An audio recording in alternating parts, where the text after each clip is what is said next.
Sans transition, nous passons à notre deuxième plénière. Nous entrons donc dans ce deuxième temps de nos assises.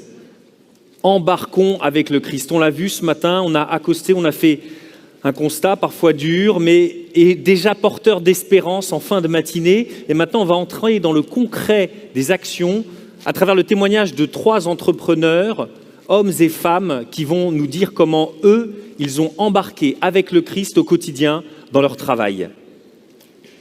Ils vont venir parler les uns après les autres, comme ce matin, et après nous pourrons avoir ce fameux temps de questions-réponses entre la salle et la scène pour conclure cette plénière. Donc tout d'abord, j'invite à me rejoindre une entrepreneuse made in France, fondatrice de KLS Lunettes, qui est membre des EDC à Lyon, Audrey Catose.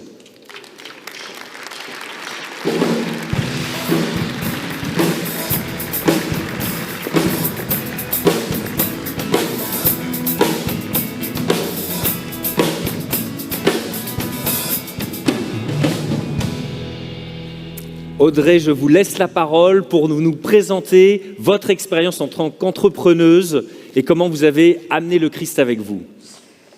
Alors, embarquer avec le Christ, ça veut dire quoi? Alors, je ne sais pas ce que ça veut dire, mais je sais ce que ça ne veut pas dire. C'est-à-dire, par exemple, que la mer ne sera pas très calme. Et pour être très franche, au jour d'aujourd'hui, en tant que gérante de plusieurs magasins en situation de Covid, j'aurais plutôt envie de lui dire à Jésus dans la barque, écoute, je ne veux pas te réveiller avec mes petits problèmes, mais si c'était possible de me débarquer là sur la rive, je serais bien contente. Parce que ce n'est pas toujours simple. Donc, quand on m'a demandé de témoigner, je me suis dit, bon, il va falloir quand même que je raconte des choses positives. Et je me suis prêtée à l'exercice de faire un petit bilan et de voir que finalement Dieu est fidèle. Et je vais vous donner un certain nombre d'exemples où dans ce parcours entrepreneur depuis une quinzaine d'années, il a été là pour tous les défis. Donc, il y a une quinzaine d'années, j'étais commerciale dans l'industrie de la lunette, je vendais des machines-outils pour participer à la réindustrialisation. Et là, j'ai été percutée de plein fouet par la mondialisation. Et ça m'a beaucoup touchée, parce que concrètement, ça veut dire des territoires qui se désertifient, des usines qui ferment. Et je me suis dit, punaise, on ne peut pas rester quand on est entrepreneur et chrétien, passif devant sa télé, il faut entreprendre. Donc, j'étais à un carrefour de vie. Comme beaucoup, j'ai dit, Seigneur, que veux-tu que je fasse ? Et j'ai essayé de comprendre ce qu'il attendait de moi. Et là, donc, j'ai essayé d'étudier pourquoi la lunette française est si chère. Et comme dans beaucoup de domaines dans le Made in France, à la base, c'est un peu un problème de coût de production, certes. Mais derrière, il faut comprendre qu'il faut ensuite payer le designer, la marque, le grossiste, la centrale d'achat, les communications, les distributions et les magasins. Bref, donc il y a un empilement de strates dans cette filière. Et l'idée, ça a été de faire du circuit court. On dessine, on produit, on distribue. 0 intermédiaire, on internalise toutes les fonctions, on rationalise. Super, ça c'était l'idée. Donc j'ai dit, ok Seigneur, merci pour cette bonne idée, alors je veux bien créer la boîte, mais par contre, est-ce que tu voudrais pas être mon associé parce que je pense que j'y arriverai jamais toute seule. J'ai créé la boîte et elle s'appelle Esprit Créateur. J'ai verrouillé le contrat. Premier défi, le financement. Parce qu'une fois qu'on a l'idée, il faut fabriquer les protos. Et les protos, dans le milieu industriel, ça coûte hyper cher, plusieurs dizaines de milliers d'euros. Donc je me retrouve rapidement avec une méga grosse échéance qui tombe fin décembre sur mon compte en banque, une grosse traite à payer de l'usine. En parallèle, je travaille toujours dans l'industrie de la lunette sur des énormes cycles de plus de 18 mois parce qu'il faut passer par des appels d'offres, tester des machines contre des Allemands, donc il faut déjà gagner ça. Ensuite, convaincre, livrer les machines, recéter les machines. Et à la fin, quand le client veut bien vous payer, la boîte vous paye vos commissions. Donc, vous voyez, c'est du long terme. Et là, il a été présent.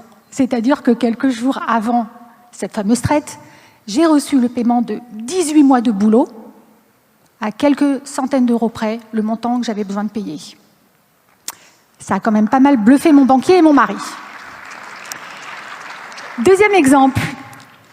Quelques années plus tard, donc je souhaitais ouvrir notre premier magasin. J'avais toujours pas le moindre euro devant. Et à l'époque, donc la marque s'appelle Connexion Lunettes Solidaires. Parce qu'on fait un don pour chaque paire vendue à une association, si possible chrétienne. En l'occurrence, à l'époque, je monte un gros partenariat avec une ONG sur un projet de lutte contre la malnutrition au Sahel et on finance des poules. Pourquoi pas? Et donc, pour chaque client qui achetait une lunette chez nous, on offrait une poule en son nom, une poule pondeuse qui partait dans une famille agrémenter le quotidien. Donc, on a financé quelques centaines de poules, ça a eu un petit succès. Et donc, on fait un article sur ce projet-là dans la Gazette de l'ONG. Un jour, coup de téléphone, un monsieur qui m'appelle, il me dit « Bonjour, je m'appelle Thibault, je travaille à la Chambre de commerce de Lyon, je voudrais savoir si vous auriez besoin de financement. » Oui, cher ami. Et comment vous m'avez connu? Eh bien, écoutez, figurez-vous que je suis abonnée à un magazine que ma femme a laissé traîner dans les toilettes. Je vous ai googlisé et je m'occupe au niveau de la Chambre de commerce de la détection des pépites pour le label Innovation. Et donc, vous avez droit à un méga gros prêt de la région Rhône-Alpes. Amen. Voilà. Donc, le lundi, j'étais dans son bureau. Un mois après, je passais en comité de labellisation. Et grâce à ça, à ce prêt, on a pu ouvrir notre premier magasin. Donc, dans les périodes de turbulence, ça fait du bien de se souvenir de toutes ces petites choses et petites bénédictions. Alors, après le défi financier, il y a les défis du recrutement. Un jour, j'étais quand même bien épuisée par cette petite aventure entrepreneuriale. Un de mes associés passe au magasin, il doit être dans cette salle d'ailleurs. Il me dit « Audrey, tu as quand même l'air un peu au bout de ta vie, ça va toi, la boîte? Écoute, viens, on se pose, on prie un moment. C'est quoi tes sujets de prière ?»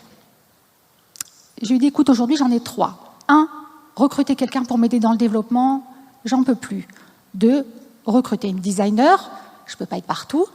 Et 3, j'aimerais bien quelqu'un en contrôle de qualité parce qu'il faut mettre en place les normes AFNOR, ISO, etc. Gros bazar. » Il me dit « Ok, allez, c'est parti. On prie. » Jeudi soir. Le week-end, je fais un salon. J'étais donc sur mon stand. D'un coup, il y a une nana qui vient devant moi et me dit « Vous rechercheriez pas par hasard une designer ?» Je dis « Oui, comment vous savez ça ?»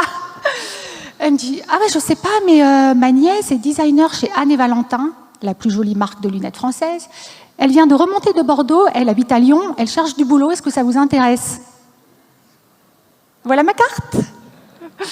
Le soir même, elle m'envoyait son book, le lundi, elle commençait, et depuis 10 ans, elle dessine toutes nos collections, elle imagine tous les agencements de nos magasins, et c'est une pépite.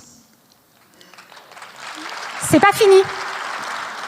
2 heures après, une jeune femme qui se présente devant le stand et qui me dit « Vous n'êtes pas Audrey Catoz ?» Je dis « Si ». Elle me dit « Oh, je rêve de travailler avec vous. » Ok. Elle me dit « Non mais si, en fait, vous avez animé un TEDx à l'EM Lyon, j'étais dans la salle, alors voilà, je vous explique. Je suis déléguée médicale, mon laboratoire me paye 1 an de reconversion, il faut juste que je trouve un stage, je n'ai pas besoin d'être payée pour faire du développement dans une boîte. Est-ce que vous pouvez me prendre avec vous ?» Yes. Et c'est pas fini. Elle revient 2 minutes après, elle me dit « Est-ce que je peux vous présenter Marie ?» Je dis ouais, Marie, bien sûr. Alors elle me dit Marie, viens. Alors elle me dit Marie, c'est ma copine, elle était aussi dans la salle. Et en fait, elle est super contente parce qu'après la conférence, elle vous a posé des questions sur LinkedIn et vous lui avez super gentiment répondu, comme quoi ça sert d'y passer ses soirées, sur ses petits joujoux. Et du coup, elle cherche aussi un stage. Je dis ok, c'est quoi sa spécialité ? Alors Marie, en fait, elle fait du contrôle qualité chez Renault Trucks et donc elle a un stage à faire dans la mise en place de normes.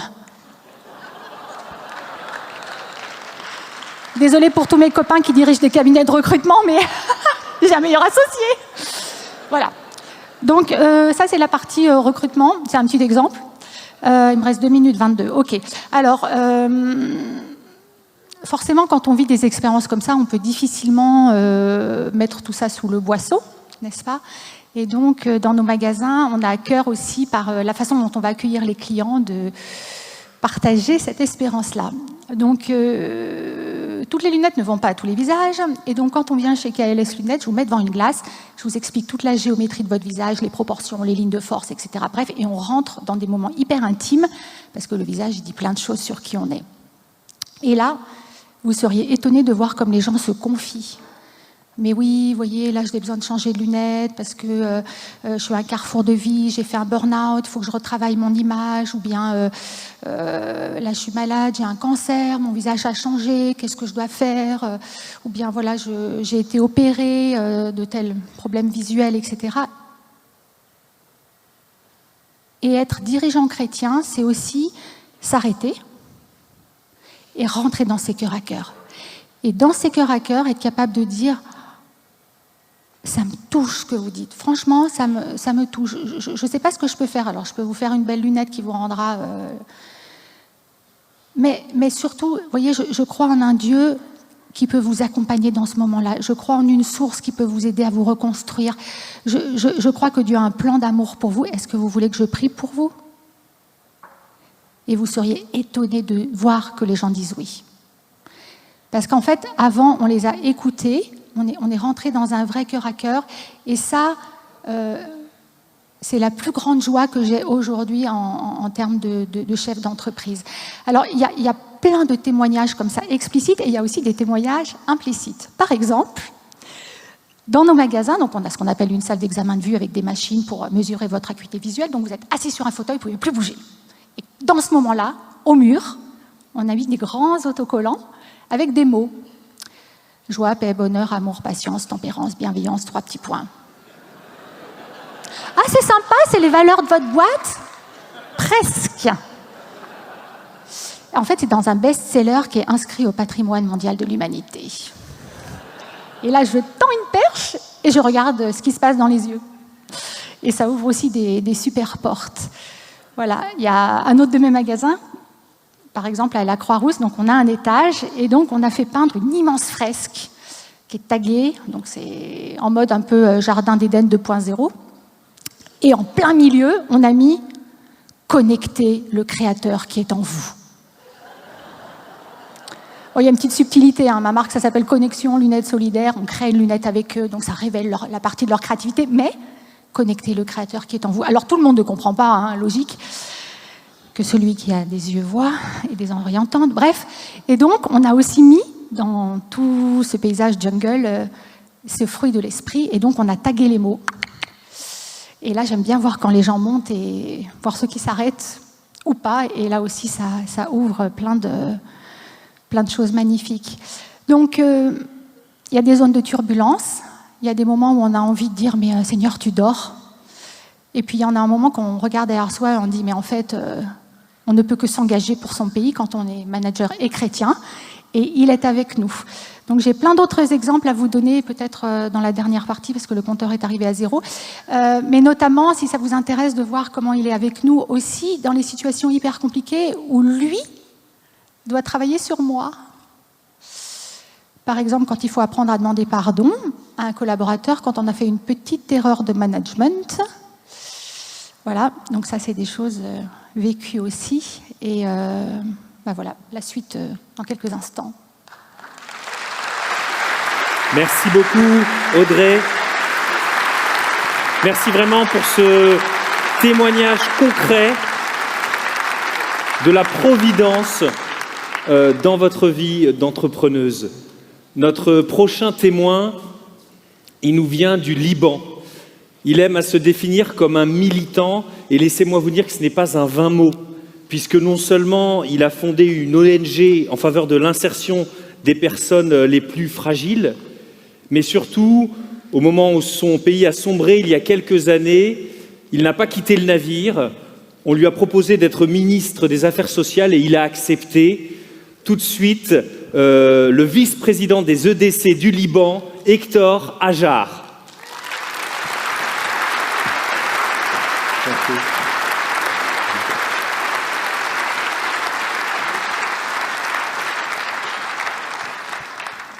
Bonjour, Madame et Messieurs.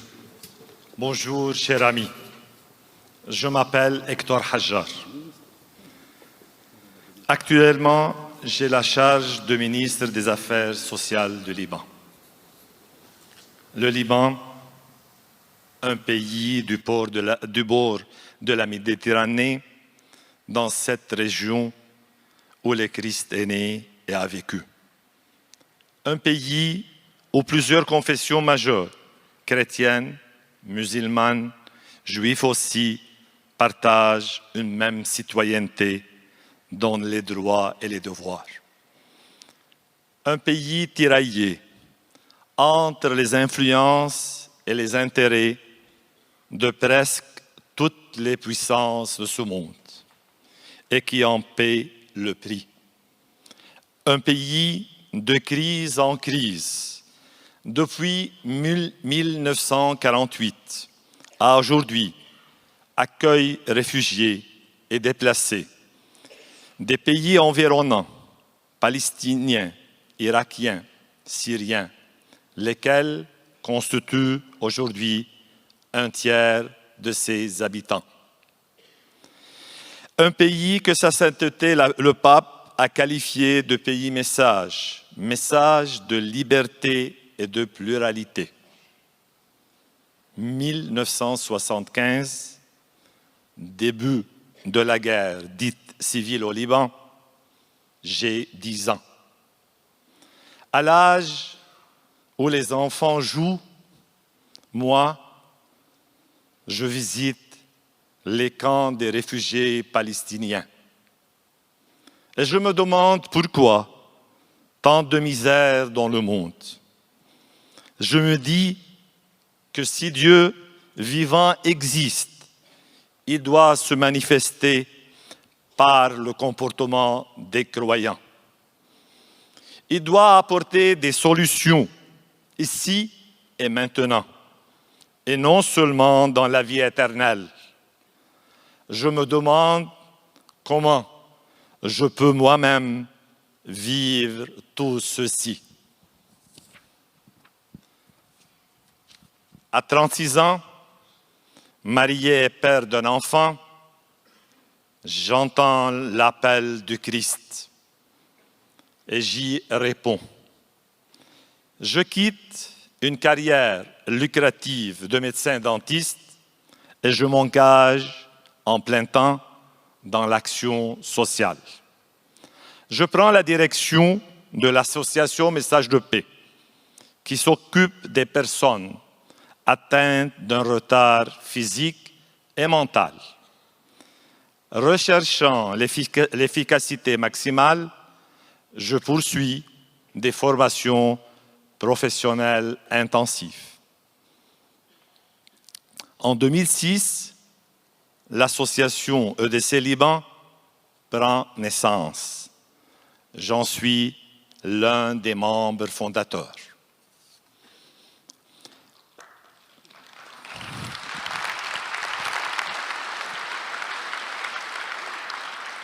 En 2006, l'association EDC Liban prend naissance. J'en suis l'un des membres fondateurs. EDC me familiarise avec les notions fondamentales de la pensée chrétienne, sociale chrétienne, avec les notions fondamentales de la pensée sociale chrétienne. Aussi, j'élargis le cadre de la mission de notre association. Je l'engage au niveau national et l'implique dans les événements que traverse le pays. En 2006, les attaques israéliennes déplacent la population des villages frontaliers vers la capitale Beyrouth. Notre association participe à leur accueil.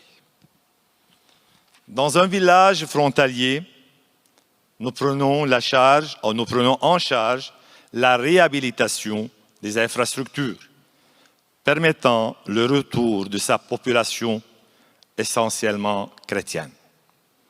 Durant la pandémie Covid-19, notre second site devient un centre de confinement gratuit et accueille 400 cas.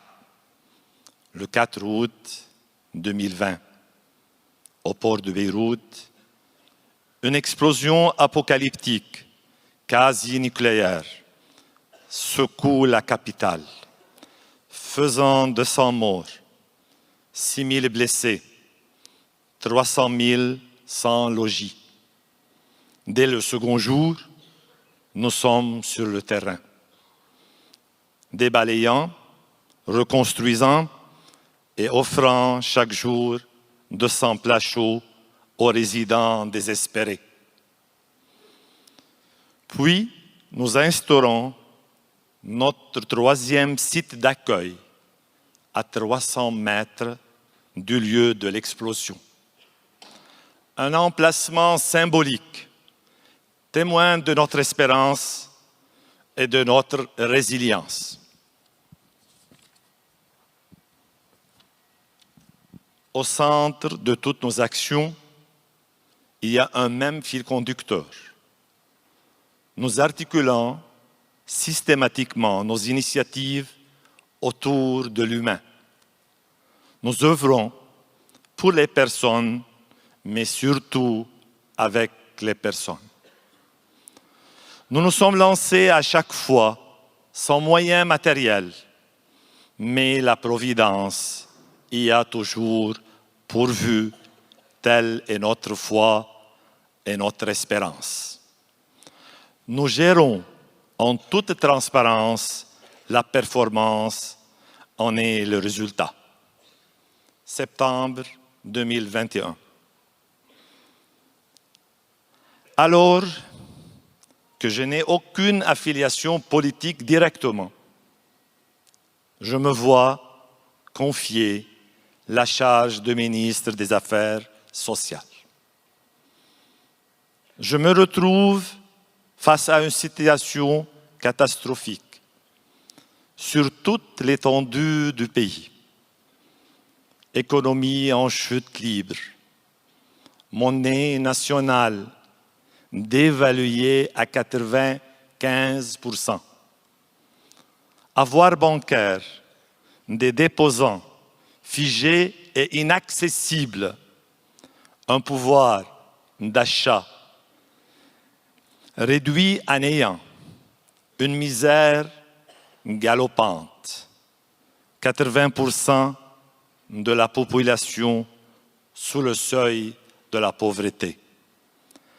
Un filet de sécurité sociale en faillite, pénurie nationale de médicaments, de carburant, hôpitaux non fonctionnels et les médecins s'expatrient, caisses sociales et associations caritatives en déficit total. Un réfugié pour chaque 2 citoyens. Corruption et clientélisme sont la règle générale. Horizon politique incertain, planification impossible, émigration massive des cerveaux et de la jeunesse. Ceci sans compter le Covid et ce qu'elle implique. Je dirige un ministère dépourvu de toutes ressources. Je dirige un ministère dépourvu de toutes ressources.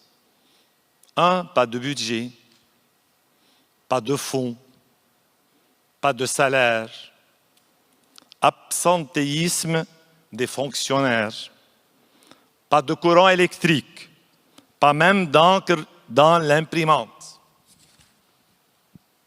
C'est là que dans la tempête, je m'embarque en profondeur avec le Christ. Nous sommes les témoins de la résurrection. Je garde à l'esprit qu'à chacune des étapes de sa vie, le Christ a combattu la mort sous toutes ses formes.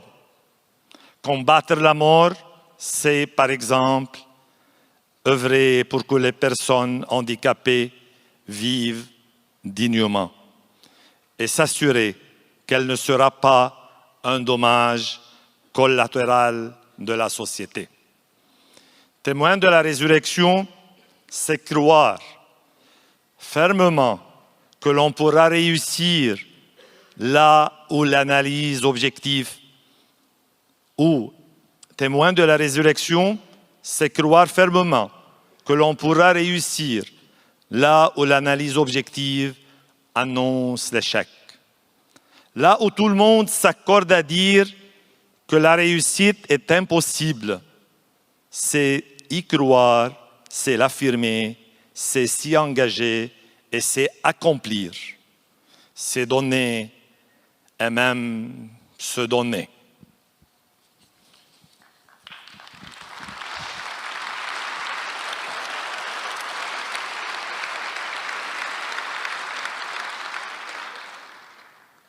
Témoin de la résurrection, c'est croire fermement que l'on pourra réussir là où l'analyse objective annonce l'échec. Là où tout le monde s'accorde à dire que la réussite est impossible. C'est y croire, c'est l'affirmer, c'est s'y engager et c'est accomplir, c'est donner et de même se donner. Le capitaine sait qu'il est dans la tempête. Il est le mieux placé pour le savoir, mais doit garder sa sérénité. Il me faut élargir le cadre de ma mission, depuis l'échelle associative vers une dimension nationale, régionale et même internationale. Il me fallut identifier la clé de voûte de la situation, puis choisir le bon point de départ et m'y engager. En maintenant le cap sur le bien commun, j'ai pu diffuser par contagion une culture de l'efficacité et du résultat. Mais pour oser dire et faire, ceci nécessite d'avoir la conscience tranquille et d'être indépendant de toute allégance.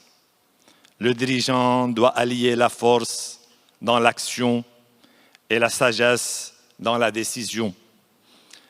Brebis au milieu des loups, prudent tel le serpent, simple comme le colombe.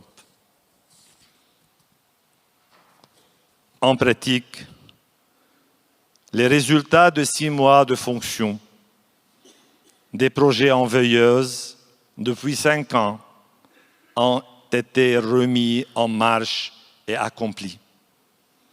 Des employés non payés depuis des mois ont finalement reçu leur salaire. Des allocations aux associations caritatives, votées depuis longtemps, ont vu leur montant réaligné pour tenir compte des dévaluations et ont été débloqués et payés. Notre administration a renoué avec la confiance de notre peuple, un vent nouveau d'efficacité et de transparence souffle dans nos relations et avec les instances internationales. Mais toutes ces réalisations, messieurs et madame, ne sont que des solutions momentanées. Si l'aide humanitaire peut secourir un besoin temporaire, seul un cycle économique sain, dynamique et durable peut enrayer la misère et la pauvreté. Merci.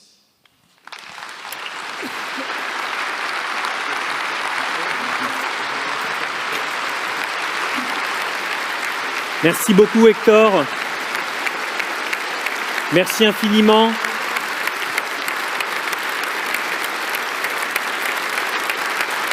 On est vraiment heureux de vous avoir parmi nous.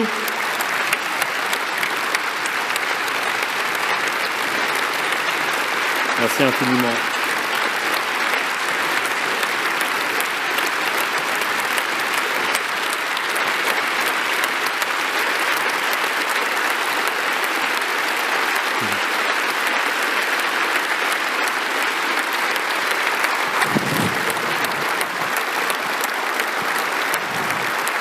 Merci infiniment.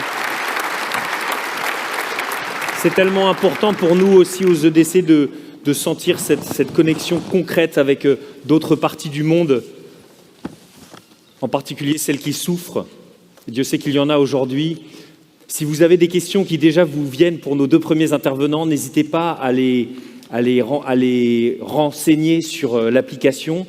Et je vais accueillir tout de suite notre troisième témoin, qui est cofondateur d'une start-up à la française, Mano. Vous en avez sans doute entendu parler, un site de référence en termes de bricolage et qui est devenu une licorne française. Nous accueillons Philippe de Chanville.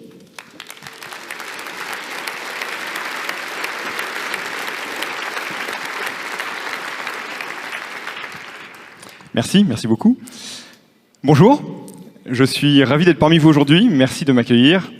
On m'a demandé de venir en tant qu'entreprise digitale, start-up, témoigner sur la place qu'a pour moi Jésus, l'impact de Jésus dans ma barque. Alors pour être tout à fait transparent, j'ai un peu hésité au départ parce que les 10 premières années de ma vie, je pensais que Jésus n'était pas monté dans ma barque. En tout cas, les 10 premières années de ma vie professionnelle. Parce qu'honnêtement, j'étais un peu en perdition, pas de gouvernail, pas de voile, pas de quille. J'allais nulle part et je m'étais perdu dans des métiers qui étaient probablement pas faits pour moi. Alors certains disent que Jésus leur parle. Je crois que pour moi, il a dû crier pour que j'entende. Et que je me rende compte qu'il était effectivement dans ma barque, c'est juste que je ne l'écoutais pas. Parfois, il faut capter des signaux faibles. Dans ces premières années, dans mon cas, je pense que les signaux n'étaient pas si faibles que ça, puisque, avec un peu de recul, je me suis rendu compte qu'il était à l'œuvre au quotidien pour m'aider à trouver justement le bon cheminement pour cette barque. Je pense qu'il a dû user de subterfuges pas très discrets. Et lorsque, au bout de 8 ans, à Londres, dans les métiers financiers, je me suis posé la question de savoir si je devais continuer à Londres alors que j'allais me marier ou revenir vivre en France. Il a dû non seulement faire en sorte que mon appartement brûle, mais que 2 jours plus tard, je sois licencié en plus, pour que je comprenne que peut-être qu'il y avait un signal que je devais quitter l'Angleterre.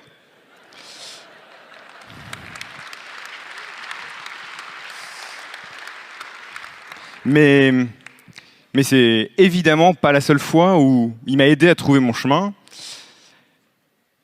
Quelques années plus tard, je travaillais toujours dans le milieu financier, mais cette fois-ci à Paris, et je me demandais où je pouvais aller, ce que je pouvais faire, parce que je me sentais pas complètement à ma place.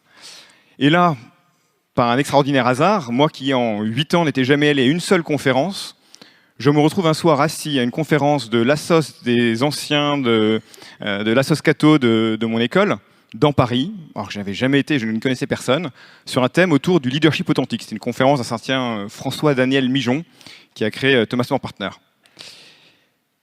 Et là, sans vraiment savoir pourquoi j'étais dans la salle, j'en suis ressorti en comprenant qu'il fallait que je trouve mon talent, et que mon talent m'aiderait à savoir où je devais mener ma barque. Et alors, comble de la surprise, mon épouse, qui jusqu'à présent faisait plutôt attention au fait qu'il fallait qu'on ait les moyens de subvenir à notre vie de famille avec nos enfants, on attendait notre 3e enfant à ce moment-là, a décidé en même temps d'arrêter de travailler et me dit « Écoute, il n'y a aucun problème, mets-toi au chômage, moi j'arrête de travailler, on a un 3e enfant, et lance ton entreprise, il n'y a aucun problème, je te suis à 100%. » Il y a un acte de foi derrière ça, vraiment important. Et la conjonction de toutes ces choses-là ont fait que, en fait, j'ai pu comprendre où Dieu voulait me placer et où il voulait emmener ma barque. Et donc, avec un associé Christian, nous avons créé en 2013 une jeune start-up dans le monde du bricolage et du jardinage, sur un modèle de place de marché, et nous avons commencé à avancer en se disant dès le départ, ce qui compte, ma foi, c'est pas la taille, c'est pas ce que nous en retirerons, c'est d'avoir une vie équilibrée et une entreprise basée sur à la fois 2 piliers, un pilier humain et un pilier business, parce que du business sans l'humain, c'est une forme de dictature, et de l'humain sans du business, c'est une ONG, et nous ne sommes pas une ONG, nous sommes une entreprise à vocation pérenne. Donc, on a créé l'entreprise avec Christian, et maintenant, Maintenant, avec un peu de recul, je peux vous dire que non seulement Jésus, évidemment, était dans ma barque depuis le début, mais je peux même vous dire que c'est un sacré avantage concurrentiel d'avoir Jésus dans sa barque. Alors, je ne doute pas, étant donné, vous tous ici présents, que c'est votre cas aussi et que vous le vivez de la même manière, mais permettez-moi d'en témoigner brièvement sous 3 angles. Le premier, il me semble qu'avoir Jésus dans sa barque, c'est un immense avantage concurrentiel pour la performance des équipes. Et j'imagine que vous serez d'accord. Je vous explique pourquoi. Tous les coachs de management, les formations que vous pouvez avoir, seront très bons pour vous expliquer, avec des mots choisis et un vocabulaire très professionnel, ce qu'il faut faire pour obtenir le meilleur des équipes, pour les manager au mieux, leur permettre de s'épanouir et de grandir. Mais au fond, quand on connaît Jésus, on a sous les yeux, tous les jours, dans les évangiles, l'exemple vivant de quelqu'un qui nous montre ce que c'est que d'être un manager juste, par exemple. Il suffit de repenser à l'évangile de hier avec Lazare, juste dans la rémunération des salariés, juste dans la manière de traiter chacun, juste dans la manière de les incentiver, de partager le fruit du travail. Avec Jésus, on a un manager d'une fermeté bienveillante, mais ferme, qui sait dire à chacun où est sa place, ce qui évidemment est notre rôle aussi en tant que manager. On a un manager qui a une vraie attention aux plus pauvres, ce qui est notre rôle, une attention au handicap, une attention à la différence, aux fragilités, aux moments de vie un peu plus difficiles, aux accidents de vie, ce qui évidemment est notre rôle. Et tout cela mis ensemble, j'ai pu prendre conscience dans mon entreprise que ça permettait de créer une forme de management qui était, à mon sens, la plus proche possible de ce qui permettait de faire éclore le talent des collaborateurs. Et ça, il me semble que Jésus, que nous avons tous dans notre barque, est probablement l'un des meilleurs guides qui soit pour adapter et former notre management. La deuxième raison pour laquelle avoir Jésus avec soi, c'est vraiment quelque chose qui fait une différence dans le business, dans le travail concret.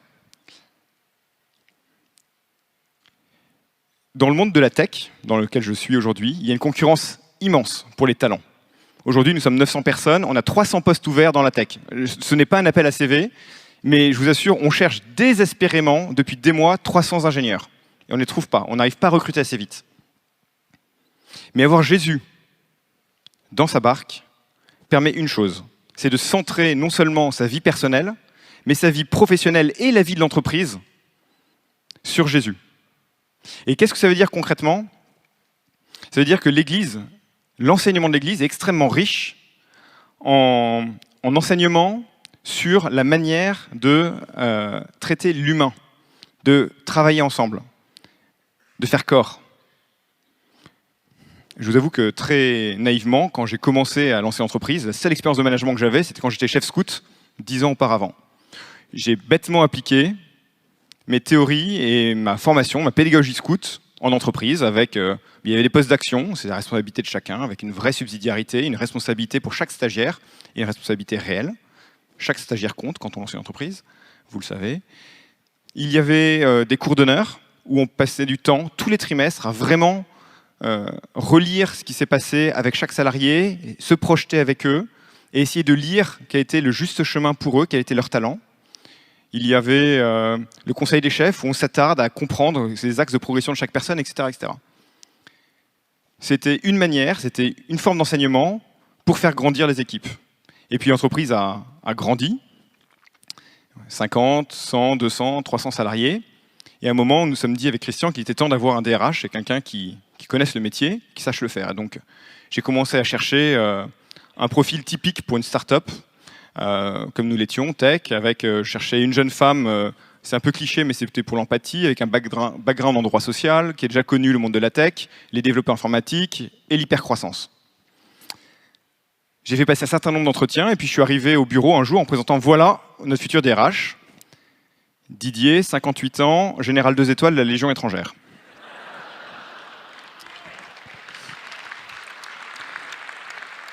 Ça n'est pas passé inaperçu. On m'a pris un peu pour un fou en me demandant quelle était exactement la corrélation avec le descriptif de poste et les entretiens que je faisais passer depuis 3 mois. Mais en fait, En fait, ce que Didier avait, et que je cherchais en fait sans le savoir, c'était pas des compétences en droit social. C'est que Didier, j'avais rencontré à travers ma paroisse, et je savais qu'il avait le Christ au cœur. Et je savais que Didier avait cette compétence de parler à chacun, certes son expérience de la Légion ou de militaire, mais en tant que personne, il était profondément ancré sur le Christ. Et j'avais conscience qu'en choisissant quelqu'un comme Didier comme DRH, il aurait certes besoin de s'entourer des bonnes compétences techniques, mais que par contre, l'essentiel, l'humain, serait là. Et cet essentiel-là allait permettre à l'entreprise de se développer. Et il y a eu Didier qui a rempli parfaitement son rôle. Puis maintenant, il y a Christophe qui est venu pour les mêmes raisons, pour le même talent, avec le même rôle. Et avec Christophe, sa feuille de route, ça a été, c'est encore aujourd'hui, l'application de la DSE dans l'entreprise. Et très simplement, on a repris les 7 points de la DSE tels qu'expliqués par Pierre-Yves Gomez dans le parcours Zaché, et on a appliqué ça. Et aujourd'hui, notre culture humaine, notre culture entreprise repose sur 7 piliers. Et je suis sûr que vous pourrez tous voir à travers ces 7 piliers les 7 points de l'équerre expliqués par Pierre-Yves Gomez. Et ça nous a permis de créer une culture humaine qui a attiré. Et qui a attiré énormément de personnes, des profils que nous n'aurions jamais pu recruter par ailleurs. Et ces profils-là nous ont rejoints non pas pour le salaire ou la croissance ou le rayonnement ou la tech. Honnêtement, ils ont tous plutôt diminué leur rémunération. Par contre, ils sont venus parce que l'entreprise était avant tout humaine. Et quand on dit humaine, c'est un mot laïque si j'ose dire, mais au fond, ce que ça voulait dire, c'est que dans la culture de l'entreprise, le Christ, l'exemple du Christ était présent. Et le troisième point, je manque de temps, je vais aller vite, mais le troisième point, Jésus dans ma barque, me semble-t-il, est un avantage compétitif incroyable pour la stratégie de l'entreprise. Pourquoi ? Parce que quand tout va bien, quand l'entreprise se développe, croît, on a vite fait de se dire que, au fond, on est un bon dirigeant, qu'on a pris les bonnes décisions, qu'on a la bonne vision, qu'on est censé s'entourer des bonnes personnes. Mais tout ça, c'est un risque. C'est un risque d'aveuglement. Or, nous, chrétiens, nous savons que pour l'entreprise la plus importante de notre vie, la mission la plus importante de notre vie, le salut de notre âme, en fait, on ne dépend pas de nous, on dépend de Dieu. On sait qu'on ne se sauvera pas avec nos petits bras. On sait qu'on sera sauvé par la miséricorde de Dieu, par sa grâce. Et donc, quand on a conscience qu'en fait, ce n'est pas en nous qu'il faut avoir confiance, mais en d'autres, en Dieu en l'occurrence pour l'entreprise la plus importante de notre vie, pour le travail au quotidien, c'est peut-être un poil plus facile de faire confiance aux autres, de les écouter, de se dire en fait non, ce n'est pas moi qui ai raison, écoutons les autres. Et j'ai un contre-exemple très facile à vous donner, et je pense que vous verrez très vite pourquoi. Pendant longtemps, j'ai pas voulu écouter les équipes en disant, qui me disaient Philippe, il faut lancer une app absolument, c'est important les apps. Je disais mais écoutez, pour plein de raisons, voilà les chiffres de notre industrie, voilà ce qui se passe, ça n'a pas de sens économique de lancer une app, ça a un coût tel, oubliez. Bon, on l'a lancé finalement en 2021, 4 ans après que les équipes me tannaient de le faire. Et aujourd'hui, en quelques mois, c'est devenu de loin le canal le plus important de l'entreprise, et on est en retard. On est très en retard. Ça, c'est un bon contre-exemple de l'orgueil. Et de comment, quand on a Jésus dans notre barque, on peut essayer, dans d'autres cas, de passer à côté, d'éviter cet aveuglement et de prendre conscience vraiment que tout ne dépend pas de nous et qu'en tant que dirigeant, même quand ça va bien, il faut avoir conscience qu'on tout ne repose pas sur nos propres forces. Alors il y a peut-être une chose, une dernière, rapidement, qui fait que on n'est pas que Jésus, parfois dans la barque, c'est peut-être un poids aussi. Pourquoi un poids ? Parce que parfois, en tant que dirigeant, on doit prendre des décisions qui sont pas populaires, c'est une chose, mais surtout pas forcément comprises, moquées, raillées, quand on prend des décisions sur des sujets un peu sociétaux. On a été, par exemple, targeté par des groupes de pression sur les réseaux sociaux, comme les Sleeping Giants ou d'autres. Dans le monde de la tech, l'écriture épicène, vous savez, l'écriture dite inclusive, c'est très très à la mode, mais avec toutes les idéologies qui vont avec, il y a beaucoup de groupes de pression qui font que les entreprises de la tech sont nécessairement des entreprises très progressistes, et quand on a un point de vue un peu différent, forcément, ça fait grincer des dents, et tout d'un coup, on est traité de tous les noms. Mais au fond, je suis persuadé qu'avoir Jésus dans sa barque, c'est une manière de grandir sur ces sujets-là, de se rapprocher de lui. Et même si parfois, oui, c'est un tout petit poids, rien comparé à sa croix, c'est quand même une manière de faire avancer sa vie intérieure, sa vie spirituelle. Et donc au final, rendons grâce. Merci.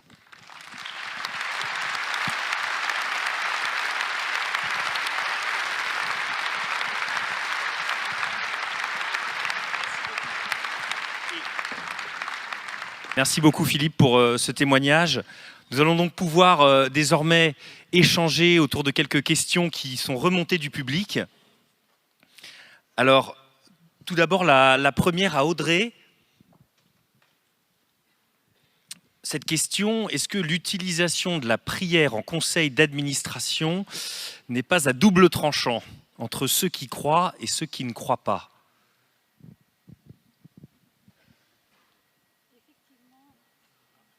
Il faut rallumer tous les micros, comme ça ce sera plus simple. Effectivement, la prière est au centre de tous les projets, que ce soit un recrutement, le design d'une nouvelle collection, une campagne de communication, tout. Après, la chance que j'ai, c'est, je ne vous ai pas raconté en termes de recrutement, mais mes 2 associés sont croyants. Donc, dans le vrai comité de direction, celui de Esprit Créateur, on partage les mêmes valeurs et donc on est alignés. Et heureusement d'ailleurs, parce que c'est pas toujours simple la vie d'associé.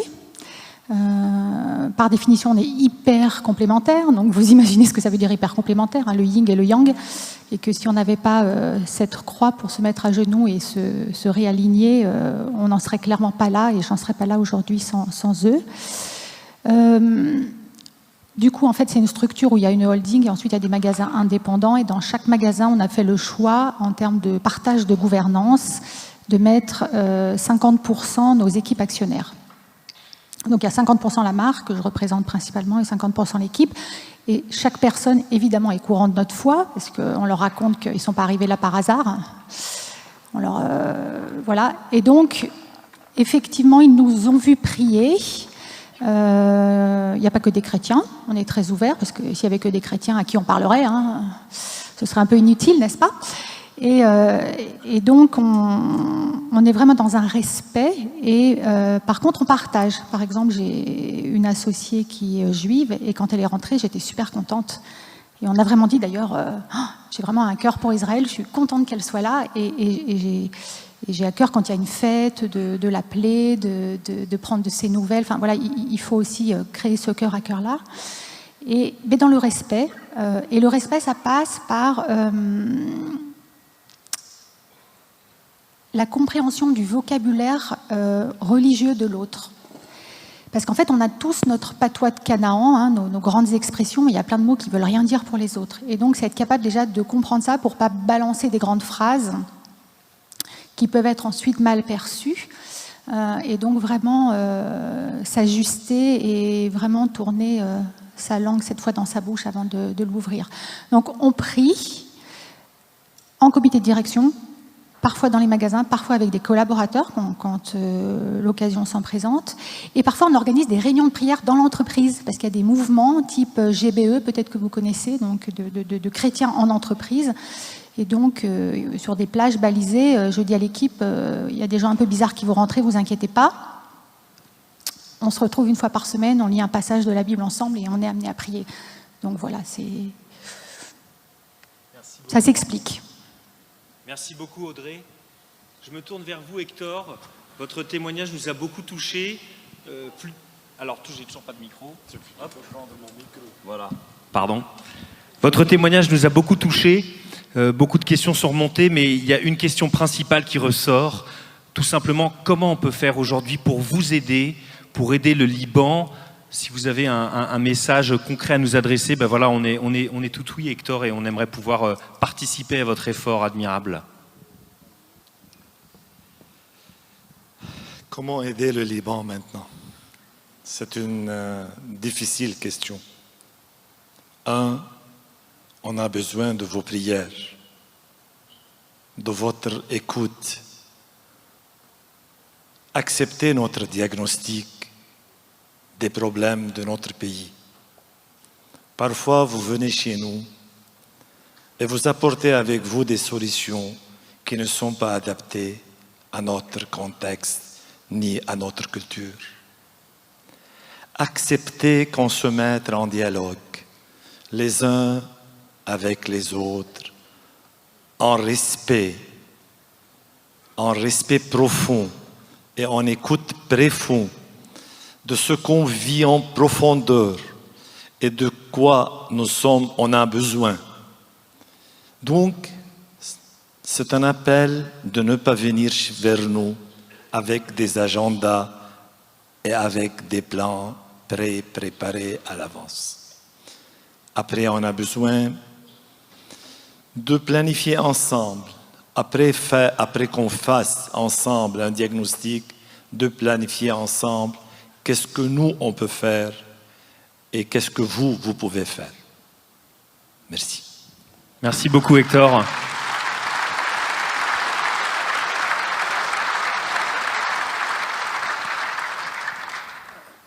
Et cette question pour vous, Philippe, la question clé peut-être, comment rendre compatibles valeurs et finances aujourd'hui où les pressions des investisseurs sont si grandes? Comment vous en sortez au quotidien? C'est une question facile, ça. Mais je ne suis pas sûr que ce soit incompatible. En fait, finance ou finance de l'entreprise, comme toutes les entreprises, on a une pression financière forte. On a des investisseurs qui détiennent la majorité du capital, auxquels on a des comptes à rendre. On n'est pas une entreprise familiale. Et l'humain reste pourtant le pilier de l'entreprise et le pilier de notre culture.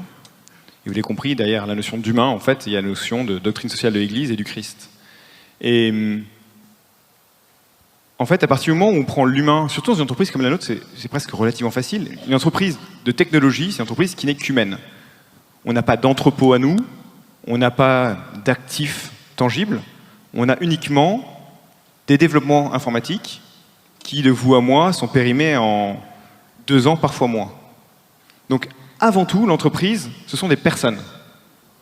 Donc, une entreprise comme celle-ci, concilier ce qu'on appelle l'exigence financière, on peut appeler ça du rendement, mais on peut appeler ça de la croissance, on peut appeler ça de la performance, et de l'humain, je suis intimement persuadé que ça va évidemment ensemble. La seule question à se poser, c'est lesquels des deux est-ce qu'on va prioriser? Parce qu'évidemment, si on commence à prioriser la finance, je pense qu'on arrive sur un chemin où l'humain très vite n'est pas vu de manière juste. L'humain est vu comme un moyen. Or, je pense que l'humain est une fin en soi. Je pense que l'entreprise a une mission de développer les personnes, d'aider chacun à trouver son talent. C'est vraiment la mission de l'entreprise et c'est la mission individuelle de chaque manager qui a quasiment charge d'âme par rapport aux gens qu'il gère et qu'il manage pour s'assurer qu'il les fait grandir sur un chemin du Christ, sans le dire. Et à côté de ça, en contrepartie, le salarié et l'individu a aussi le devoir de contribuer à la croissance de l'entreprise. Et ce faisant, il y a de la performance, il y a du rendement financier. Je ne suis pas sûr que ce soit incompatible. Par contre, il y a une question de priorisation. Merci beaucoup, Philippe. Merci beaucoup à vous trois. On va vous applaudir très fort.